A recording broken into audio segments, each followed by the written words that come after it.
As you can tell, this is becoming a trend.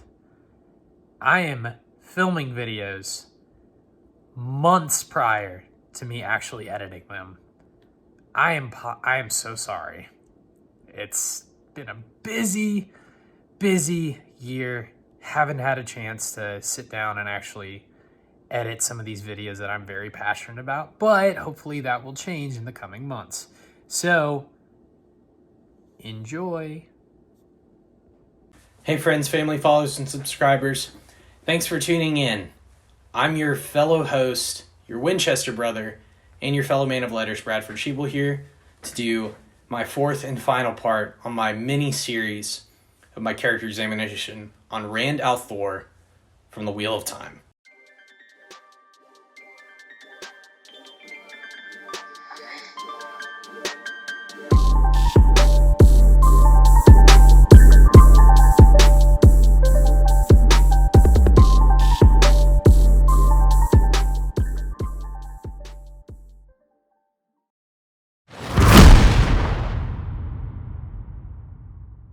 What I'm going to be covering in this video are Rand's best arcs, in my personal opinion, lightning round style, and then a quick recap and analysis of his character, followed by a final ranking of his arcs, motivations, quotes, and relationships. That being said, let's dive into those best arcs. So starting off, my first favorite arc that he has is his quest to reclaim Kalindor, the sa'angreal prophesied to defeat the Dark One. Why I love this arc is primarily because it takes Rand on a psychological journey. Jordan does magnificent job of distancing the narrative of The Dragon Reborn, book number 3, from Rand's perspective. And what that actually does is it actually focuses the story more on him because it drives the plot around him. And I think that's really fascinating because it shows Robert Jordan's literary genius. And his quest to reclaim Kalindor also firmly establishes him as the Dragon Reborn, fitting your typical MacGuffin tropes, but we all love a good MacGuffin. See Infinity Stones right here, and Thanos, my big purple thick boy. So we love reclaiming Kalindor.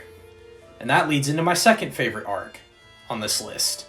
Rand's journey with Moiraine, Egwene, Lan, Mat, Rhuarc, Aviendha, and other fascinating Aiel characters into the Aiel Waste, and where Rand ultimately is confirmed by the Aiel as he who comes with the dawn in a fascinating sequence of chapters. Why I love this so much is because when you think of prophecies in fantasy stories or even in real life religions, they never turn out how you expect. And Rand, after learning his past, is literally branded from wrist to elbow on both arms with magnificent blazing dragons. And this confirms one of the biggest prophecies foretelling the coming of the Dragon Reborn. I don't know why, I'm just a sucker for this trope. I think it's fascinating. And especially when Rand walks back up the hill and the Aiel realize he's going to ruin our way of life. This is the end of the Aiel as we know it. That just continues the whole theme of the story of different cultures interacting with each other and how different cultures develop their own philosophy of men, women interacting and gender roles, not to mention balance in the world. And I love that. Ultimately, Rand's journey into the Aiel Waste, as I stated in my part 3 video, as a Christ reference, as Christ journeyed into the wilderness, this is where Rand's story really starts to cement as an all-time character journey. After he learns his history and his heritage, he just becomes a stone-cold, calculating, manipulative politician. and he uses his balance of power and his statuses around the world of the Wheel of Time to become someone who ultimately is feared. All the while, he's cutting himself off from expressing any emotions, but on the inside, he's dueling with multiple personalities. And why that's fascinating is because many heroes typically are somewhat vanilla in their characterization. Rand shows signs of mental illnesses, such as schizophrenia and anxiety. And as someone who has struggled with anxiety in the past, it's really cool to see on a page where a character in a very tropey story struggles with such a real life mental condition. And I want to see more of that in stories. And especially for the time the Wheel of Time was written in, this was years beyond what could have been expected from a high fantasy author. And ultimately, this arc shows Rand's descent into madness and his descent into being self-absorbed, self-loathing, arrogant, and just completely isolated from his friends and his family because he feels like he has to carry the weight of the world on his shoulders. And that is represented through him wearing the crown of swords from Ilion. And ultimately, it shows his motivation of not wanting to be controlled, but yet at the same time he's doing the very thing he fears to the ones he loves the most. See the epiphany moment in my top 10 favorite characters of all time video right here on the sequence he has on top of Dragon Mount at the end of the Gathering Storm, because it is fabulous. One of the best scenes in fantasy as a whole, in my personal opinion. You might feel differently. That's okay. Lastly, Rand's arc in the last battle, in his ultimate confrontation with Shaitan, or the Dark One, is so compelling because not only does it culminate the canon that has been pre-established in the series with Rand's journey thus far together, it shows that Rand truly cannot control everything in the world. And by doing so, if he had his way by killing the Dark One, he would take away people's power of their own free will.